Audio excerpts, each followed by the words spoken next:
Kali ini kita akan ngebahas tentang salah satu isi modul agenda 2, yaitu tentang komitmen mutu. Nah, sebelumnya kita harus tahu dulu apa sih sebenarnya komitmen mutu. Komitmen mutu adalah bentuk pelayanan kepada masyarakat dengan tujuan mencapai kepuasan dari masyarakat. Jadi di sini ada 4 nilai dasar dari komitmen mutu yang harus dipenuhi, yaitu inovatif, efektif, efisien, dan berorientasi pada mutu.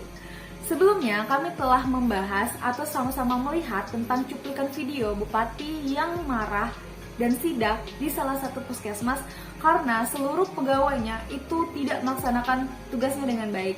Mau lihat videonya? Itu ada di link di atas.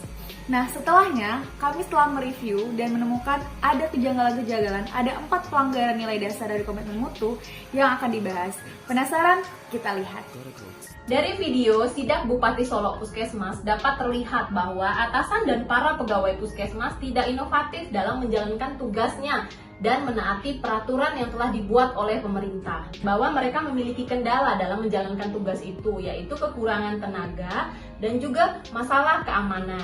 Harusnya atasan dan para pegawai harus lebih inovatif dalam mencari cara untuk mengatasi masalah yang ada di instansi mereka sehingga dapat memberikan pelayanan secara maksimal dan profesional, yaitu dengan terus bekerja sama dengan Dinas Kesehatan dan pemerintah untuk mengadakan rekrutmen tenaga baru sehingga jumlah tenaga mencukupi untuk mereka melakukan tugas jaga 24 jam di puskesmas.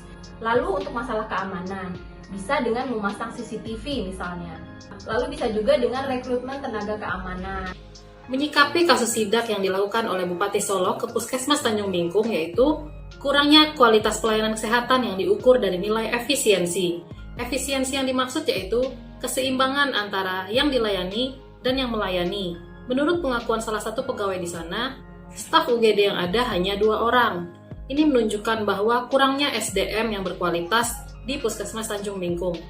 Solusi yang bisa dilakukan yaitu dengan memenuhi atau menambah tenaga SDM kesehatan, khususnya staf UGD yang profesional, berkomitmen mutu tinggi, disiplin, bekerja keras, bekerja dengan ikhlas dan berdaya saing tinggi.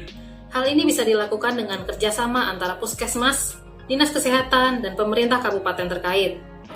Esensi dari pelayanan adalah memberikan sesuatu kepada pihak lain. Hal ini mengandung makna bahwa layanan yang berorientasi mutu akan terwujud apabila apa yang kita berikan kepada pihak lain tersebut dapat diterima dengan baik sehingga terciptalah suatu kepuasan pelayanan. Pada kasus sidak Bupati Solok di Puskesmas memperlihatkan bahwa pelayanan mutu pada puskesmas tersebut masih bisa dikatakan jauh dari standar pelayanan minimal untuk suatu fasilitas kesehatan.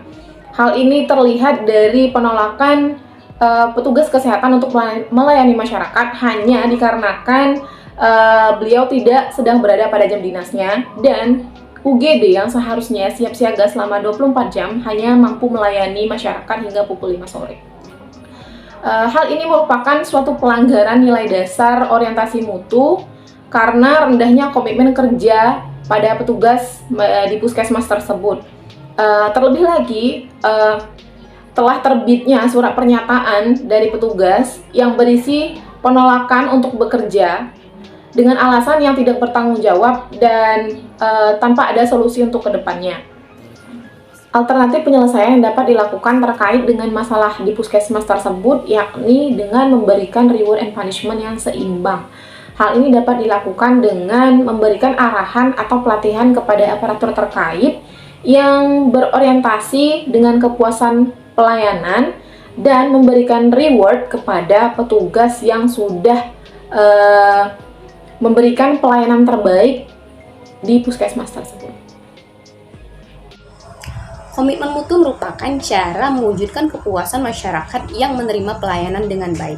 Namun yang terjadi pada kasus sidak Bupati Solok di Puskesmas Tanjung Bingkung ini, Bupati mendapati ada ASN menolak kerja setelah jam 5 sore. Hal ini diketahui setelah Bupati mendengarkan pengaduan dari masyarakat bahwa ada korban kecelakaan yang dibawa ke puskesmas namun petugas menolak untuk menangani. Dan juga ada surat keterangan atau surat kuasa yang menjelaskan bahwa batas maksimal jam kerja adalah jam 5 sore. Padahal pada umumnya IGD dibuka selama 24 jam penuh. Ini menandakan bahwa pelayanan puskesmas tidak efektif karena pemberlakuan jam kerja tersebut, hingga masyarakat yang membutuhkan pertolongan menjadi terhambat dan tidak ditangani dengan baik. Solusi dari permasalahan tersebut adalah mengatur kembali jadwal dan waktu pelayanan kesehatan selama 24 jam penuh, mengatur jadwal piket petugas ASN di IGD, serta memberikan sanksi pada si pelanggar. Setelah mendengarkan paparan yang sudah disampaikan oleh beberapa rekan saya tadi, kita dapat melihat bahwa terdapat 4 pelanggaran komitmen mutu yang telah dilakukan oleh pegawai di puskesmas di Sumatera Utara tersebut. Saya berharap kepada seluruh teman-teman ASN dan pegawai pemerintah lainnya untuk tidak melakukan tindakan-tindakan ini dan kita harus tetap memaksimalkan komitmen mutu dan pelayanan masyarakat. Saya rasa itu saja yang bisa saya sampaikan. Semoga kita menjadi ASN yang berbudaya. Saya akhiri, wassalamualaikum warahmatullahi wabarakatuh. Salam ASN, salam berakhlak dan beraneka.